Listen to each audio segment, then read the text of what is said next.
While e-wallet technology moves forward and is being utilised by governments around the region and the private sector, one expert believes that risks remain. Research carried out lately has shown that even the complex encryption that is set to become the next industry standard for this technology can be cracked.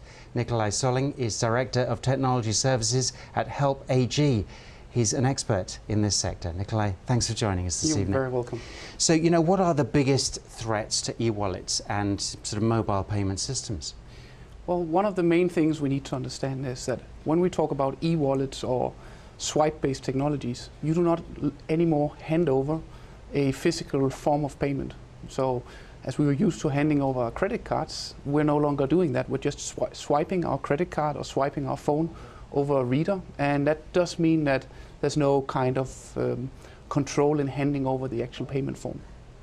So, how can attacks on these types of services be minimized, as it's all starting to gain momentum? Sure. So, first of all, we need to understand that there's certain kind of technology that's implemented into the systems in order to mitigate such things. So, we have access control mechanisms in the RFID chips embedded in these kind of payment systems, and that does allow us to mitigate a lot of these things.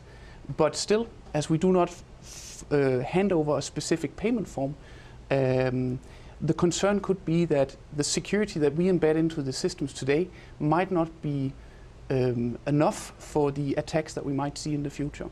Now, the attacks is the negative side of the business, but there's also a positive side to e-wallets, isn't there? Absolutely. E-wallets is a lot about making payments easier, making payments faster. If you look at the volumes that high volume transaction systems, like it could be an access to a public transport system or something like that, you wouldn't really be able to receive all of the payments without having a technology like an e-wallet or a prepaid payment card. So obviously there's huge benefits both for the consumers and for the people who need to receive the transactions. What kind of IT support does this kind of technology need? Well, e-wallet technology as such will be very heavily supported by the banks, because it will basically be them who's going to deploy these kind of payment systems. But from a corporate perspective, or let's say the shop's perspective, one of the very interesting aspects of e-wallets is that you will start getting much more information about your consumers, so that you can direct your marketing and the different kind of offers that you can send to your users on a daily basis. The example being, you go for your favorite coffee shop on one day, and then the next day it says, hey, it's been 2 days since you were here. Why don't you come and try our new muffins or something like that? So, how is this region going to play a part in taking this technology forward? Well, obviously the Middle East has always been a very tech-savvy and early adopters in any kind of technology, and we're going to see the same thing with e-wallets, I'm sure.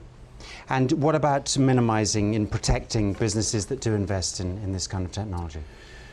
Well, first of all, we have to heavily rely on the kind of encryption and technology that's being added into the system. So from the bank side, how do they protect it? From the central banks, how do they protect these kind of systems? But on a longer run, even the consumers can do specific kind of things.